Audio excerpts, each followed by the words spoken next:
مولانا رضا ثاقب مصطفی صاحب کے آڈیو بیانات کے لیے ثاقب پروڈکشن کو سبسکرائب کریں۔ جزاک اللہ۔ آج یاد آتا ہے سلطان نور الدین زنگی، جنہوں نے نام محمد پر اپنا سب کچھ وار دینے کا عزم کر رکھا۔ دنیا پہ کتنے حکمران آئے ہیں، آج دنیا ان کا نام بھی نہیں جانتی، لیکن کیا وجہ ہے کہ سلطان ایوبی کا نام لبوں پر آئے ادب سے پلکیں جھک جاتی، عقیدت اور احترام کے جذبات سینے میں پیدا ہوتے۔ کیوں؟ اس لیے کہ حضور علیہ السلام کے نام پر اس نے وفا کی ہے، اور یہ رب کا وعدہ ہے کہ جو میرے رسول سے وفا کرے گا پھر اس کو میں مرنے نہیں دوں گا۔ اقبال نے اپنا سارا فلسفہ شعر میں نچوڑا ہے کہ محمد سے وفا تو نے تو ہم تیرے ہیں، یہ جہاں چیز ہے کیا لوح قلم تیرے۔ تو حضور کے نام پہ جن لوگوں نے وفا کی ہے، رب نے پھر انہیں مرنے نہیں دیا۔ آج بھی سلطان صلاح الدین ایوبی کی قبر بھی زندہ ہے، آج نور الدین زنگی کی قبر بھی زندہ ہے۔ اچھا، یہ بات میں بتاؤں کہ حضور علیہ السلام کے گستاخوں کے ساتھ نپٹنا یہ ہر شخص کے بس کا روگ بھی نہیں ہے، یہ ڈیوٹی بھی رب کی طرف سے ہوتی ہے، اور رسول اللہ جس کو پسند کریں اس کی ہی یہ ڈیوٹی لگاتے ہیں، ورنہ کس کے سینے میں یہ آرزو نہیں مچلتی؟ جب راجپال نے توہین کی تھی تو کون نہیں چاہتا تھا کہ اس کی گردن کاٹوں، لیکن سعادت مندی نصیب ہوئی تو غازی علم الدین شہید کو نصیب ہوئے۔ علامہ اقبال علیہ رحمہ نے کہا تھا جنازے میں کیسی گلیں ہی کرتے رہ گئے، ترکھانہ دا منڈا نمبر لے گیا۔ حضرت پیر جماعت علی شاہ رحمۃ اللہ تعالی علیہ نے کہا تھا غازی علم الدین کے جنازے پہ گردن جھکائے چل رہے تھے، آنکھوں میں آنسو تھے۔ 6 لاکھ لوگ حضرت غازی علم الدین کے جنازے میں شامل ہوا تھا۔ سید دیدار علی شاہ صاحب جب جنازہ پڑھانے کے لیے کھڑے ہوئے تو غش کھا کے گر پڑے۔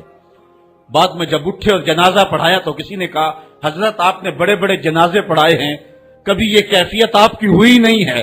فرمایا جنازے بڑے پڑھائے ہیں لیکن کبھی حضور کا دیدار نہیں ہوا ہے۔ آج پہلی بار یہ موقع ملا، ادھر جنازہ پڑھانے لگا، ادھر آمنہ کا لال بھی سامنے تھا۔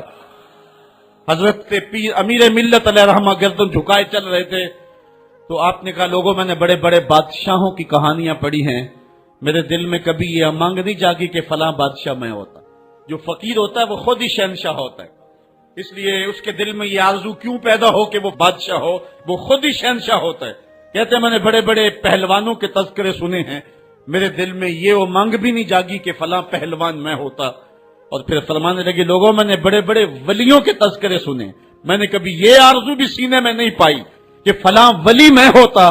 لیکن آج غازی علم الدین کا جنازہ لوگوں کے کندھوں پہ جا رہا ہے، میرے دل میں آج یہ انگڑائیاں جذبات لے رہے ہیں، کاش آج اس چارپائی پہ جماعت علی شاہ ہوتا۔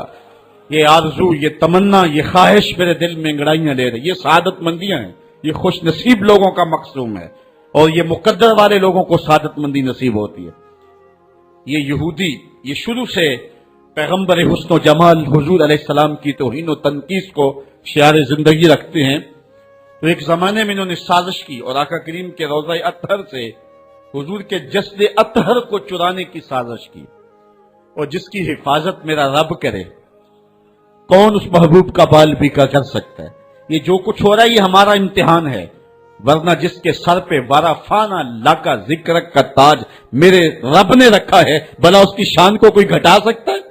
جدا ذکر خدا بلند کرے کیڑا جمعہ حسن و بند کرے، اس ذکر دا حافظ آپ خدا پڑھو لا الہ، خود اللہ حفاظت کرنے والا ہے ذکر کی۔ یہ تاج رب نے محبوب کے سر پہ رکھا ہوا ہے، اس لیے چاند کی طرف منہ کر کے تھوکنے سے چاند کی نوری کرنوں کو میلا نہیں کیا جا سکتا۔ تھوکنے والے کا اپنا منہ گندا ہوگا، لیکن چاند کل بھی روشن تھا، چاند آج بھی روشن رہے گا۔ مدینے والے چاند کی عظمتوں کو کوئی گہنا سکتا ہی نہیں ہے، کیونکہ جس کے سر پہ وارا فانا لکا ذکر کی چادر میرے رب نے تان دی ہے، اس کی عظمتوں کو کوئی گھٹا سکتا ہی نہیں ہے۔ یہ امتحان ہمارا ہے، یہ آزمائش ہماری ہے۔ اللہ اکبر۔ تو میں نے کہا کہ یہ سعادت مند لوگوں کا مقصوم ہوتا ہے۔ تو زمانے میں کچھ بد نصیب یہودیوں نے یہ سازش کی کہ حضور کے جسد اطہر کو روضہ انور سے نکال لیا جائے، اور پھر باقاعدہ انہوں نے 2 اشخاص کو وظائف پڑھا کر کے، داڑیاں رکھوا کر کے، جبہ و دستار پہنا کر کے مدینے میں بھیجا، صوفیاء کے، نیکوکاروں کے، علماء کے، زاہدین کے روپ میں۔ اور انہوں نے وہاں ایک جگہ کرائے پہ لے لی اور اپنی کارروائی کا آغاز کر دیا۔ وہ اپنے کمرے کے اندر سرنگ کھودتے اور روزانہ مٹی نکالتے اور رات کے اندھیرے میں بقی کے قبرستان میں قبروں کے اوپر مٹی ڈال کے آ جاتے اور سارا دن تسبیح لیے اللہ اللہ کرتے رہتے۔ لوگ کہتے کہ یہ تو بڑے صالح لوگ ہیں اور پھر لوگوں کو خیرات بھی کرتے، لیکن کاروائیاں اور انداز یہ تھا، لباس خضر میں رہزنی کر رہے تھے، اور یہ ڈاکو اور یہ رہزن لٹیرے ایک بہت خطرناک مہم پہ آئے ہوئے تھے۔ جب وہ بالکل قریب پہنچ گئے، اور ایک روایت میں آتا ہے کہ حضرت عمر کے پاؤں کا انگوٹھا بھی ننگا ہو گیا، حضور علیہ السلام سلطان نور الدین زنگی کو خواب میں ملے اور ان کی شکلیں دکھائی کہ یہ دو موذی مجھ کو تکلیف دے رہے ہیں۔ تو سلطان فوراً اٹھا اور کہا مدینے میں کوئی غیر معمولی واقعہ ظہور پذیر ہوا ہے، اور اس نے جلدی سے کچھ سواروں کو اپنے ساتھ لیا اور کچھ خزانہ ساتھ لیا، اور فوجوں کو حکم دیا کہ وہ تیار ہو کر کے جلدی میرے پیچھے آئیں۔ مدینے میں پہنچ کر کے اس نے دعوت عام کر دی اور لوگوں کو کہا کہ آؤ میرے دسترخوان نعمت سے کھاؤ، اور لوگوں کو خیرات کرنے لگا۔ سارا مدینہ اس کے پاس آیا، لیکن جو شکلیں اس نے دیکھی تھی اس کو وہ نظر نہ آئی۔ وہ بار بار پوچھتا تھا کوئی رہ تو نہیں گیا؟ لوگوں نے کہا کہ نہیں، سارے جو ہیں وہ آپ سے خیرات لے گئے ہیں۔ ہاں، دو شخص ایسے ہیں کہ جو بہت بڑے سخی ہیں، ان کو تو ضرورت ہی نہیں آپ کی دہلیز پہ آنے کی۔ بادشاہ نے کہا مجھے دکھاؤ وہ کون ہے۔ بادشاہ کو شک گزرا یہ وہی تھے۔ جب سامنے آئے تو بادشاہ نے فوراً پہچان لیا، کہا کہ میں تمہارے ڈیرے پہ جہاں تم رہتے ہو وہاں جانا چاہتا ہوں۔ بادشاہ تفتیش کرنا چاہتا تھا، جب دیکھا تو تسبیحیں لٹکی ہیں، مسلح بچھے ہوئے، قالین بچھے ہوئے ہیں۔ تو بادشاہ مسلح اٹھایا، قالین اٹھایا تو نیچے پھٹا تھا، جب پھٹا اٹھایا تو نیچے سرنگ تھی۔ پھر بادشاہ نے ان کو جانوروں کے پیچھے بندھوا کر کے چروا دیا، اور میں نے تاریخ میں پڑھا سلطان نور الدین زنگی مدینے کی گلیوں میں پھر اس کے بعد روتا پھرتا تھا، اور اس کی آنکھوں میں آنسو تھے، اور کہتا تھا یا رسول اللہ تمہاری مہربانی کہ یہ ڈیوٹی میرے ذمہ لگائی ہے، ورنہ کائنات بھری پڑی تھی، یہ سعادت مندی میرا مقدر کہ اس نوکری کے لیے مجھے منتخب کیا ہے۔ اور پھر اس نے روضہ رسول کے ارد گرد جو ہے جہاں تک پانی آتا ہے وہاں تک جو ہے اس نے جو ہے زمین کھدوائی اور سیسا پگھلا کے اس کے اندر ڈال دیا کہ دوبارہ قیامت تک کوئی موذی اس کی جرأت نہ کر سکے۔ تو روضہ رسول کے ارد گرد وہ سیسا پلائی ہوئی دیوار ہے جس کو کھودا نہیں جا سکتا۔ یہ سلطان نور الدین زنگی کی زندگی کا یہ انوکھا باب ہے۔ آئیے اب سلطان صلاح الدین ایوبی کی کہانی بھی سنتے۔ یہ اسلام کا مجاہد اعظم، یہ حلال اور صلیب کی جنگوں کا ہیرو، اور جس پہ امت اسلامیہ کو آج بھی ناز ہے، اور آج صدیاں گزرنے کے بعد یہ سینوں میں دل کی طرح دھڑکتا ہے۔ سلطان ایوبی کا نام آج بھی دلوں پہ نقش ہے، اور اس کا نام سن کے مردہ جانوں کے اندر بھی زندگی کی حرارت پیدا ہو جاتی ہے۔ اس کے زمانے میں ریجینالڈ بدبخت ایک انگلستان کے شہزادے نے حاجیوں کے قافلے کو روک لیا اور ان کا سامان لوٹ لیا۔ انہوں نے کہا ہم حج پہ جا رہے ہیں، تو نے ہمارا سامان لوٹ لیا، ہمیں جانے دے۔ تو اس نے دریدہ دہنی کرتے ہوئے کہا بلاؤ اپنے نبی محمد کو جو تمہاری جان چھڑائے۔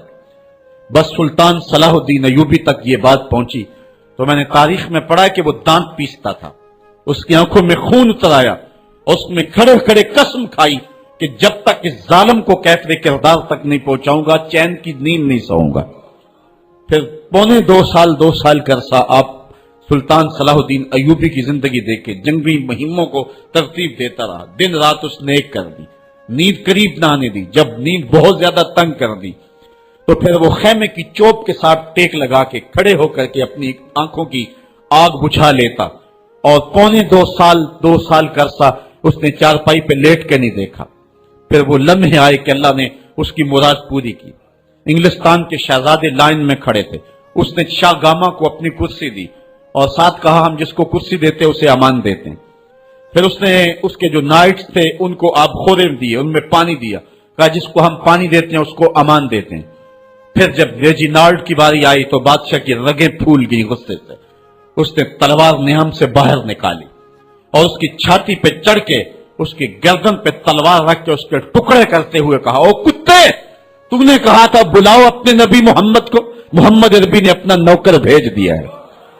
اور اس طرح اس ریجینالڈ کتے کے 2 ٹکڑے کر کے رکھ دیے۔ یہ ہماری تاریخ ہے اور روشن تاریخ ہے. ہمارے اسلاف، ہمارے بزرگ، اس دور کے شہنشاہ، اس دور کے بادشاہ اتنی جرأت اور اتنی عظیمت رکھا کرتے تھے. اور آج ہماری کمزوریاں نے دشمنوں کو دلیر کر دیے. کبھی ایسا بھی اندھیر آیا تھا کہ سرے عام یوں توہین اور تنقیص ہوتی ہو پیغمبر حسن اور پیغمبر جمال کی، اور پھر 1.40 ارب انسان دنیا کے اوپر بستے ہوں. یہ بھی زمانے نے دن دیکھنے تھے. تو امت مسلمہ کی موت واقعہ ہو جائے اگر حضور علیہ السلام کی توہین باقی رہتی ہے. اس لیے امت کو پوری قوت کے ساتھ کھڑا ہونا ہے اور اپنے نبی علیہ السلام کی توہین کا بدلہ لینا ہے. اور یہ ممکن نہیں ہے جب تک جو ہے وہ ہم پوری دنیا کے اوپر غالب نہ ہوں. اللہ تعالیٰ امت کو وہ دن نصیب فرمائے کہ امت کا غلبہ اللہ تعالیٰ نصیب فرمائے. اس وقت ہمارا المیہ یہ ہے کہ ہمارے پاس عالمی لیڈر کوئی نہیں ہے. عوام کے جذبے یقیناً دیکھنے کے. سیریا کے بچوں کو میں نے دیکھا کہ وہ چھوٹے چھوٹے بچے، انہوں نے ہاتھوں میں کتبہ پکڑا ہوا ہے، اور میں اس منظر کو دیکھ کر کے کتنی دیر تک سکتے میں رہا. اس کے اوپر لکھا ہوا تھا اقتلونا ولا تسبوا لنبینا، ہمارے ٹکڑے کر دو لیکن ہمارے نبی کو گالی نہ دو. ان بچوں کے درد کی کہانی کلیجے چیر رہی تھی. یہ محبتوں کا عالم.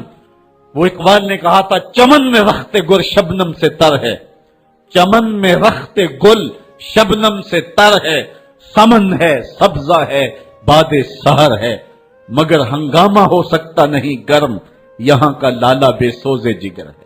اس وقت امت بے امام ہے. امت کے پاس جو ہے وہ کوئی ایسا شخص نہیں ہے جو امت کی رہنمائی کرے. ملک بھی خالی ہیں اور عالمی لیول پہ بھی ہم کسی امام سے محروم ہیں. اللہ نے وہ دن نصیب کرنے ہیں. ہم صفے سیدھی کریں، بس ہمارا کام اتنا ہے. صفے سیدھی کریں گے تو امام بھی اللہ بھیج ہی دے گا. اور وہ وقت آئے گا کہ اس کے جھنڈے نیچے ہم کھڑے ہوں گے. اور ہم نے تاریخ میں پڑھا ہے، کتب صحاح میں موجود ہے، بخاری اور باقی کتابیں اٹھائیں، ہمیں اس وقت کی بشارت دی گئی ہے کہ جب اساکر اسلام ترتیب پائیں گے اور پھر امام بھی آ جائے گا اور پھر امت مسلمہ وہ بانک پن پائے گی. یہ صحیح حدیث میں آتا ہے کہ اگر کوئی یہودی کسی پتھر کے پیچھے یا درخت کے پیچھے چھپ کر کے پناہ مانگنا چاہے گا تو وہ پتھر مسلمانوں مجاہدوں کو بول کر کے کہے گا ادھر آ، یہ ظالم میرے پیچھے چھپا ہوا ہے.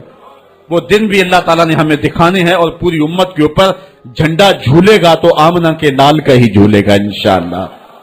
ملیں گے سینہ چاکانے چمن سے سینہ چاک، بس میں گل کی ہم نفس باد صبا ہو جائے گی، شبنم افشانی پیدا کرے گی میری سوز و ساز، اس چمن کی ہر کلی درداشت نہ ہو جائے گی، آسمان سحر کے نور سے ہوگا آئینہ پوچھ، ظلمت رات کی سیماب پا ہو جائے گی، شب گریزاں ہوگی آخر جلوائے خورشید سے، یہ چمن معمور ہوگا نغمہ توحید سے.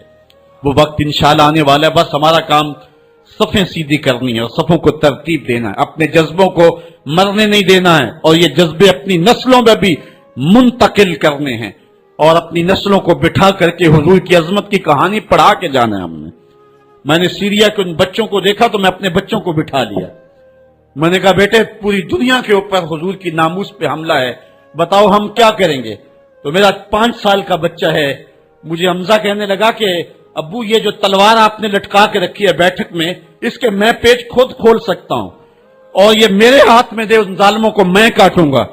میں نے کہا بیٹے مجھے یہی تجھ سے توقع تھی، اس لیے کہ تیرے جسم کے اندر خواجہ دین محمد مصطفی کی غیرت کا خون دوڑ رہا ہے، اور انشاءاللہ یہ ہماری نسلیں اٹھیں گی اور اسلام کے غلبے کا خواب ہم شرمندہ تعبیر کریں گے انشاءاللہ. تو اپنے بچوں کو بٹھائیں اور ان کو بتائیں اور ان کو حب رسول کے جام پلائیں، ان کے اندر محبت رسول انڈھیل دیں اور ان کے سینے کے اندر یہ حرارت پیدا کر دیں، اور وہ امت کے لیے اور نام محمد کے لیے ہر قربانی دینے کے لیے آمادہ ہو جائیں. انشاءاللہ وہ وقت دور نہیں ہے جب پوری دنیا کے اوپر اسلام کا جھنڈا جھولتا ہوا نظر آئے گا. ہم نے اپنے جذبوں کو بہر صورت بیدار رکھنا ہے، اور اگر انہوں نے توہین کی زبان کھولی ہے تو کروڑوں انسان حضور کی مدح میں زبانیں کھول لیں. صبح و شام وظیفہ درود و سلام کا لبوں پہ جاری کر لیں اور حضور کے نام کا جھنڈا اٹھائیں. یہ گلیوں میں، یہ چوکوں میں، یہ بازاروں میں یہ احتجاج، یہ تو ایک معمولی کیفیت ہے. ہم تو اس سے آگے بھی اگر ہم بے بس ہیں، کر کچھ نہیں سکتے. سچی بات ہے، ہمارے اندر جو جذبوں کی کائنات ہے ان کو کچا چبا جائیں کہ جنہوں نے میرے آقا حضور نبی رحمت کی توہین اور تنقید کی ہے، اس لیے جو ہم سے بن پڑا، جو ہم سے ہو سکا، ہم نے وہ ضرور کرنا ہے۔ وہ کیا کہا تھا سودا نے کہ مجنو لیلا سے بازی نہ لے سکا پر سر تو دے سکا، کس منہ سے کرتے ہو دعویٰ عشق سودا، تم سے تو یہ بھی نہ ہو سکا۔ ہم نے دیکھنا ہے کہ ہم کیا کرتے ہیں، اس حوالے سے ہمارے جذبات کیا ہیں۔ مجھے یاد آئی آج عمارہ، سارا دن آج عمارہ کی کہانیاں میرے ذہن میں گردش کرتی رہی۔ عمارہ غزوہ احد کی نامور مجاہدہ ہیں کہ جب بھگدڑ مچی اور کچھ تو خون ہونے لگا اور عجیب کیفیت بن گئی، تو اس وقت حضرت عمارہ خاتون ہیں جو اس جنگ میں ساتھ آئی تھی، کس کام کے لیے آئی تھی کہ کوئی زخمیوں کی مرہم پٹی کروں گی، لیکن جب دیکھا کہ حضور تنہا ہے اور تیروں کی برسات ہو رہی ہے، عمارہ تلوار لے کے میدان میں آ گئی، اور حضور نبی رحمت نے فرمایا کہ میں جدھر دیکھتا تھا مجھے عمارہ ہی نظر آتی تھی۔ اگر ادھر سے حملہ ہوتا آگے عمارہ کھڑی ہوتی، اگر ادھر سے حملہ ہوتا تو عمارہ کھڑی ہوتی۔ میں کہتا عمارہ تیرے نام پہ میری نسلیں قربان، جس نے محمد عربی کی آبرو کا پہرا دیا۔ اللہ اکبر۔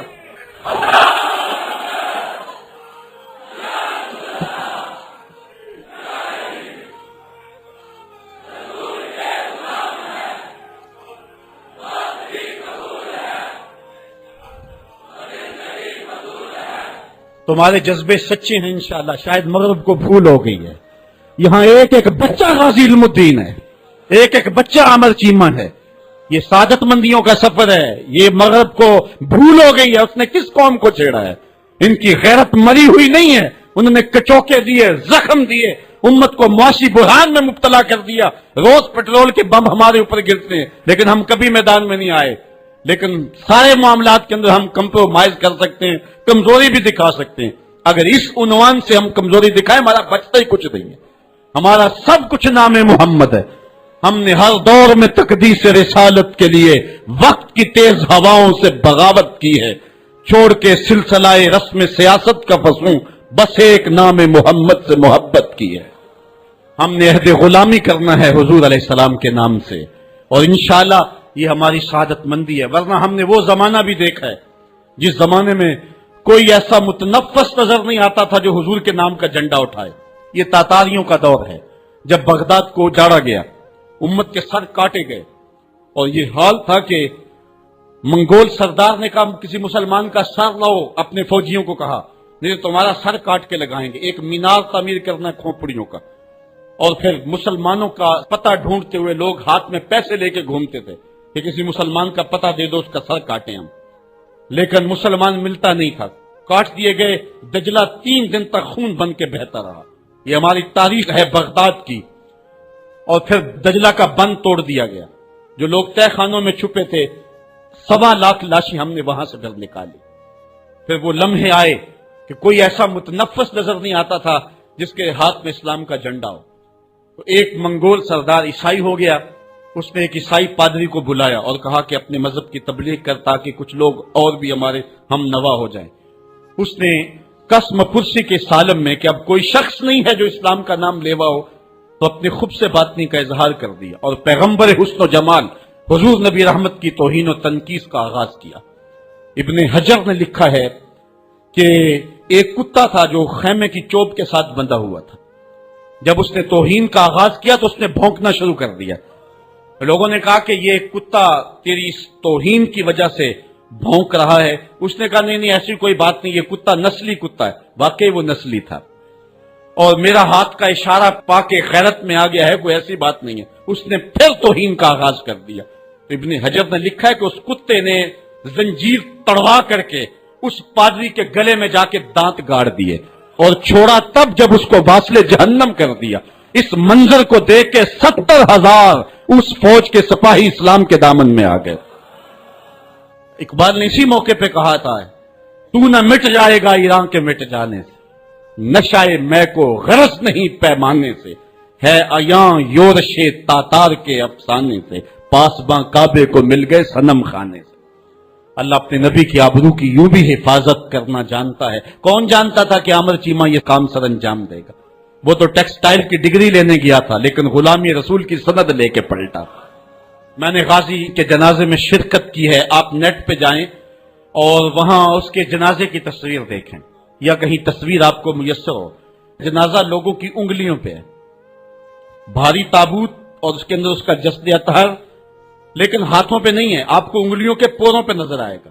اور ایسے مناظر بھی دیکھنے والوں نے دیکھے کہ رش کی وجہ سے لوگ نیچے سے ہٹ بھی جاتے اور وہ پھر بھی ہواؤں میں تیرتا رہتا۔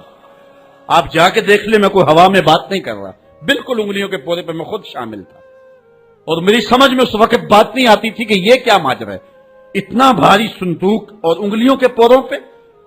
پھر ایک دن میں حضرت سعد بن معاذ کی کہانیاں پڑھ رہا تھا کہ ان کا جنازہ بڑا ہلکا تھا، تو پوچھا گیا تو فرمایا کہ سعد کے جنازے کو صرف انسان ہی جو ہے وہ کندھا نہیں دے رہے، فرشتے بھی کندھا دے رہے ہیں۔ غازی کا جنازہ ایسے ہوا میں تیرتا تھا جس طرح پانی پہ کشتی تیرتی ہے۔ میں نے خود غازی کی قبر کی پائنتی پہ ایک سید زادے کو روتے دیکھا، اور وہ کیا رہا تھا، ربا میں تینوں یہ نہیں کہندا مینوں آمر چیما بنا دے، میں کہنا ہے قدماں دی مٹی ہی بنا دے۔ یہ سعادت مندی کی موت ہے، یہ خوش نصیب لوگوں کی زندگی ہے، اور مسلمان اس کو اعزاز سمجھتا ہے۔ اس پورے حال میں کوئی ایک شخص بھی نہیں ہوگا کہ جس کے دل میں یہ آرزو نہ ہو کہ میں حضور کے نام پہ قربان ہو جاؤں۔ ایک ایک شخص کے سینے کے اندر، میں سمجھتا ہوں میرا ہی سینہ ہے، لیکن نہیں، ہر شخص کا سینہ یہی ہے، اور ہر شخص کے اندر کے جذبات یہ، یار یہ دھڑاکے ہے زندگی میں حضور کے بغیر، سب کچھ حضور ہی ہیں، اور ہماری زندگی کا سب سے قیمتی اثاثہ حضور کی ذات ستودہ صفات ہے۔ آپ کو جمعۃ المبارک کو جو کال دی گئی اس میں بھرپور شامل ہوں، جہاں جہاں سے آئے ہیں وہاں جو جلوس ہو بھرپور شامل ہو، لوگوں کو ترغیب دیں، اور اس کو جو ہے وہ بہت بڑے سائز کے اندر جلوسوں کو منعقد کرے تاکہ مغرب کو پیغام جائے کہ یہ تھکے ہوئے، ماندے ہوئے، ہارے ہوئے، یہ جو ہے وہ معاشی بحرانوں کے پسے ہوئے لوگ جب بھی اپنے من کا سودا کرتے ہیں تو بازار مصطفیٰ میں ہی کرتے ہیں، ان کو پیغام جائے، اور ہماری نسلوں کے اندر بھی یہ جذبے جاگے، اپنے بچوں کو بھی انگلیوں سے لا کر کے جو ہے وہ ان جلوسوں کے اندر لے کر کے آئیں، اور اس سعادت مندی کے سفر کے اندر ان کو بھی شامل رکھیں تاکہ ان کے اندر بھی یہ جذبے بیدار ہوں۔